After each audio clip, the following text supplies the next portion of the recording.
Hello guys, welcome to our YouTube channel. तो आज मैं आपके लिए लेकर आई हूँ कंज्यूमर सरप्लस पे एक इंट्रोडक्शन टू कंज्यूमर सरप्लस पे एक वीडियो। ये कंसेप्ट रिलेटेड वीडियोस है क्योंकि बहुत टाइम से मुझे सब लोग बोल रहे थे कि कंसेप्ट रिलेटेड वीडियोस क्यों नहीं आ रही। तो आज मैं आपको मैंने कंसेप्ट रिलेटेड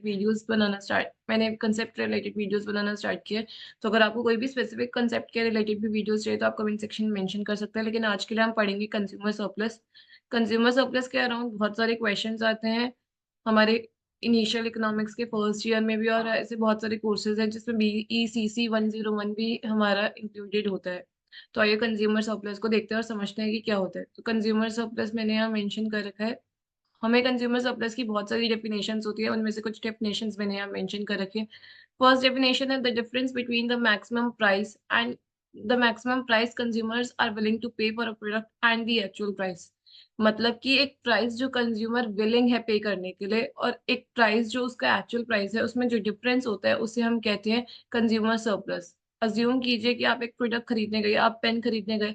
आपको वो पेन पाँच आपने सोचा हुआ है कि वो पेन मैं एटलीस्ट 5 रुपए का खरीद लूंगा, बट जब आपने वहाँ दुकान पे आप शॉप पे पहुंचे तो आपको उसका एक्चुअल प्राइस जो है वो सिर्फ और सिर्फ 3 रुपए ही दिखाई दे। तो आपका जो कंज्यूमर की जो विलिंगनेस थी वो 5 थी, और जो उसने पे किया वो 3 था, तो उसका कंज्यूमर सरप्लस कितना हो गया?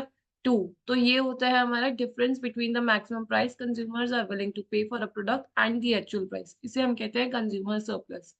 इसी तरह the surplus measurable in dollar terms reflects the extra utility gained from paying a lower price than what is required to obtain the good। मतलब कि यूटिलिटी क्या होती है? Satisfaction of a good. तो एक एक्स्ट्रा सेटिस्फैक्शन जो आपको मिलती है प्राइस कम पे करके, उसे भी हम कंज्यूमर सरप्लस कहते हैं।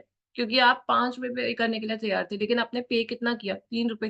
तो ये जो 2 रुपए जो आपके बचे वो आपकी एक एक्स्ट्रा सेटिस्फैक्शन है जो आपको मिली है लोअर प्राइस पे करके।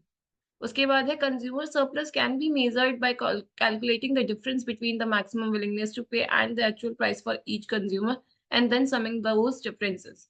ये कह रहा है कि अगर मान लो कंज्यूमर, यहाँ पे हमने अज्यूम किया है कि एक ही कंज्यूमर है, बट अगर हमारे पास ओवरऑल मार्केट का हम कंज्यूमर सरप्लस निकालते हैं तो हम हर एक कंज्यूमर का जब डिफरेंस निकालते हैं उसकी मैक्सिमम विलिंगनेस टू पे और उसके एक्चुअल प्राइस में, और उन सभी को सम कर देता है, तो हमें एक मार्केट का consumer surplus, overall consumer surplus जो है वो मिल जाता है। उसके बाद है consumer surplus is shown graphically as the area under the demand curve and above the equilibrium price. ये मैं आपको नीचे एक ग्राफ है उसके थ्रू समझाने की कोशिश करूंगी। जो area under the demand curve होता है और जो अबव इक्विलिब्रियम प्राइस होता है उसे हम कंज्यूमर सरप्लस कहते हैं। ये मोस्टली आपके तब काम आता है जब आपको डिमांड कर्व की कोई इक्वेशन दी गई होती है और आपको उससे आपको एक कंज्यूमर सरप्लस कैलकुलेट करने के लिए कहा जाता है। और यहाँ पे लिखा हुआ है consumer surplus and price are inversely related. ये तो ऑब्वियस सी बात है, अगर जैसे जैसे आपका प्राइस यहाँ पे जो आप पे करने वाले हैं वो बढ़ता गया, वैसे वैसे आपका कंज्यूमर सरप्लस जो है वो कम हो गया है। मान लीजिए अभी प्राइस 3 था तो आपका कंज्यूमर सरप्लस जो था वो 2 था, लेकिन जैसे ही आपका प्राइस 3 से 4 हुआ तो आपका कंज्यूमर सरप्लस जो है वो 1 हो गया। तो जैसे जैसे प्राइस इंक्रीज होगा वैसे वैसे, जैसे जैसे आपका प्राइस जो है इंक्रीज होगा, आपका कंज्यूमर सरप्लस जो है वो फॉल होगा। तो इसलिए कंज्यूमर सरप्लस और प्राइस जो है वो इनवर्सली रिलेटेड होते हैं। और बाकी सारी चीजें इक्वल, मतलब कि अभी क्वांटिटी डिमांड या बची हुई जो भी चीजें होती है, जो आपके एक्सटर्नल फैक्टर्स होते हैं कंज्यूमर डिमांड के, वो सब इक्वल हैं। लेकिन हायर प्राइस जो है वो रिड्यूस कर देता है कंज्यूमर सरप्लस। तो ये था आपका कंज्यूमर सरप्लस का इंट्रोडक्शन। अब मैंने नीचे थोड़े से क्वेश्चंस मेंशन किए हैं, आइए उन क्वेश्चंस को देखते हैं और उन क्वेश्चंस को आंसर करते हैं ताकि आप कंज्यूमर सरप्लस को इजीली समझ पाए।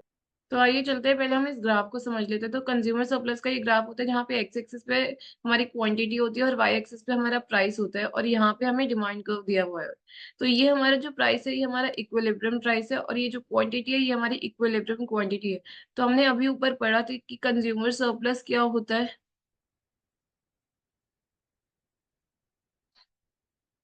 कंज्यूमर सरप्लस होता है एरिया अबव द प्राइस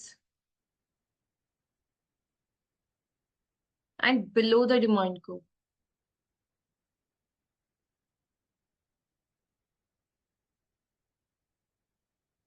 तो जैसे कि आप देख सकते हैं ये प्राइस के ऊपर वाला एरिया और ये डिमांड कर्व के नीचे वाला एरिया, तो इसे हम क्या कहेंगे? ये हमारा क्या हो गया? Consumer surplus. ठीक है, तो जब भी आपको कैलकुलेट करने के लिए दिया जाए तो आप ऐसे कंज्यूमर सरप्लस को कैलकुलेट कर सकते हैं। आप चलते हैं, हम नीचे हमने कुछ क्वेश्चंस मेंशन किए, हम उन क्वेश्चंस को देखते हैं। तो आइए अब इस क्वेश्चन पे चलते हैं। तो आपका फर्स्ट क्वेश्चन है, if you are willing to pay $50 for a concert ticket but you are able to buy it for $30, तो what is your consumer surplus. तो यहाँ पे सीधा सीधा क्वेश्चन है कि आपकी विलिंगनेस टू पे आपको गिवन है, जो कि है $50, और आपका जो प्राइस है, जो आपने एक्चुअल प्राइस जो पे किया है वो है $30। तो आपका कंज्यूमर प्राइस क्या होगा, मैंने आपको ऊपर ही बताया था, the difference between the willingness to pay and the actual price is what we call as consumer surplus. तो basically $50 minus $30 equals to $20। तो ये हमारा हो गया कंज्यूमर सरप्लस। ये इतना बेसिक क्वेश्चन है, ऐसे आप निकाल सकते हैं अपना कंज्यूमर सरप्लस। ये हो गया हमारा फर्स्ट क्वेश्चन। आइए चलते हैं सेकंड क्वेश्चन। सेकंड क्वेश्चन में आपको फिगर के थ्रू बोला गया है कि refer to this figure, the market price जो है प्रोडक्ट का 20 है, तो हमें amount of consumer surplus being earn in the market, मैंने अभी आपको बताया था कि आपको मार्केट का कंज्यूमर सरप्लस निकालना है। तो पहले तो हम 20 के इक्विलिब्रियम प्राइस पे हम ये देख लेंगे कि कितनी क्वांटिटी सोल्ड हुई है। तो हमारी 4000 सोल्ड हुई है, तो मतलब कि जितने भी कंज्यूमर्स हैं उन लोगों को इतना कंज्यूमर सरप्लस, क्योंकि area below the demand curve and above the price is what we call consumer surplus. तो ये हमारा कंज्यूमर सरप्लस आ गया। तो यहाँ पे हम कंज्यूमर सरप्लस को निकाल लेंगे। कंज्यूमर सरप्लस को हम CS भी कहते हैं। कैसे निकालेंगे, क्योंकि ये एक ट्राइंगल है तो यहाँ पे एक ट्राइंगल का फॉर्मूला लगाएंगे, half into height into base.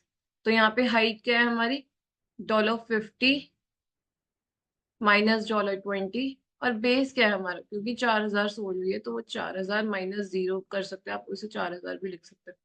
तो ये आ गया हाफ इंटू 30 इंटू 4000, जो कि हमारा हो गया $60,000।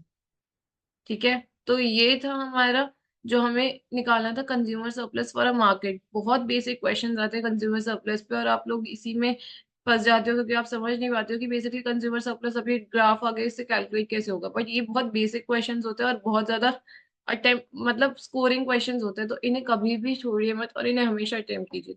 अब चलते हैं हम अपने थर्ड और लास्ट क्वेश्चन पे। यहाँ पे हमें क्वेश्चन गिवन है जो मेनली क्वेश्चंस जिस फॉर्म में आते हैं, आपको एक डिमांड की इक्वेशन दी गई है कि P equals to 50 minus 2Q। ठीक है, और आपको इक्विलिब्रियम प्राइस या फिर मार्केट प्राइस भी आप बोल सकते हैं वो दिया गया। इक्विलिब्रियम नहीं बोलेंगे ऑब्वियसली, क्योंकि यहाँ पे डिमांड और सप्लाई नहीं है, तो यहाँ पे मार्केट प्राइस ही बोलेंगे। वो आपको 12 दिया है, तो प्राइस को 12 पुट करके आप अपनी क्वांटिटी निकाल सकते हैं। क्वांटिटी कितनी है, तो हम यहाँ पे वही करने वाले हैं। यहाँ पे हम 2Q को इस साइड लेंगे, 50 माइनस 12 करेंगे। ये क्या हो गई आपकी 38 अपॉन में 290। तो आपको पता चल गया कि आपके प्राइस जब 12 होगा तो आपकी क्वांटिटी कितनी होगी 19। और अभी आपको इस पे क्या निकालना है, कंज्यूमर सरप्लस। तो पहले तो हम इसका ग्राफ जो है बना लेते हैं। एक्स एक्सिस वाई एक्सिस पे हमारा प्राइस होता है और एक्स एक्सिस पे हमारी क्वांटिटी होती है। क्योंकि ये एक लीनियर इक्वेशन है, क्यू पे कोई भी पावर नहीं है, क्यू की पावर 1 है, तो इसकी हम इसका एक एक ग्राफ जो होगा वो लीनियर ग्राफ बनेगा। तो यहाँ पे जब प्राइस 0 होगा तो क्वांटिटी क्या आएगी, क्वांटिटी आएगी 25। और जब क्वांटिटी 0 होगी तो प्राइस क्या आएगा 50। आप यहाँ पे प्राइस को 0 रख के क्वांटिटी, प्राइस को 0 रख के क्वांटिटी निकाल सकते हैं, और ऐसे ही क्वांटिटी को 0 रख के प्राइस निकाल सकते हैं। और अब आपका इक्विलिब्रियम प्राइस क्या है, आपका इक्विलिब्रियम प्राइस है 12, और आपकी इक्विलिब्रियम मतलब कि मार्केट क्वांटिटी क्या है वो है 90। तो मैंने आपको बताया था कि कंज्यूमर सरप्लस क्या होता है, area below the demand curve and above the price. ठीक है, तो ये आपका हो गया कंज्यूमर सरप्लस। ठीक है, तो अब हम वही अपना एरिया ऑफ ट्राइंगल लगाएंगे, 50 माइनस 12 इंटू में 19। वही 19 माइनस 0 भी आप इसे मेंशन कर सकते हैं, हाफ इंटू 38 इंटू 19।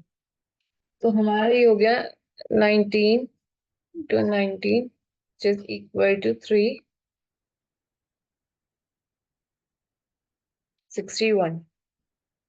ठीक है, तो हमारा कंज्यूमर सरप्लस यहाँ आ गया $361। तो ये था हमारा ये क्वेश्चन कैलकुलेट करना था डिमांड इक्वेशन के गिवन से कंज्यूमर सरप्लस। तो ये था हमारी कंज्यूमर सरप्लस के इंट्रोडक्शन पे वीडियो। अगर आपको वीडियो पसंद आई तो प्लीज लाइक कीजिए और मेरे चैनल को सब्सक्राइब कीजिए। जल्दी ही हमारे और भी वीडियोस आएंगे जिसमें प्रोड्यूसर सरप्लस, इक्विलिब्रियम पे हम प्रोड्यूसर सरप्लस और कंज्यूमर सरप्लस दोनों निकालेंगे। उसके बाद इनएफिशिएंसी जो कि डेट वेट लॉस आता है उसको निकालने के लिए बहुत सारे क्वेश्चंस आते हैं। उसके बाद ऐसे क्वेश्चंस आते हैं कि हमारा अगर बाई चांस डिमांड को लेफ्ट शिफ्ट हो गया तो हमारे कंज्यूमर सरप्लस पे क्या इफेक्ट आया, या फिर अगर प्राइस इंक्रीज हो गया तो हमारा चेंज इन कंज्यूमर सरप्लस क्या हुआ। तो ऐसे बहुत सारे क्वेश्चंस हैं जो कंज्यूमर सरप्लस के ऊपर होते हैं, तो हम उन सभी क्वेश्चंस को आगे आने वाली वीडियोस में कवर करेंगे। तो उसके लिए आप हमारे चैनल को सब्सक्राइब कर सकते हैं, उससे स्टे अपडेट आप उससे अपडेटेड रह सकते हैं। बट अभी के लिए अगर ये वीडियो आपको पसंद आई हो तो प्लीज लाइक कीजिए और मेरे चैनल को सब्सक्राइब कीजिए। Thank you.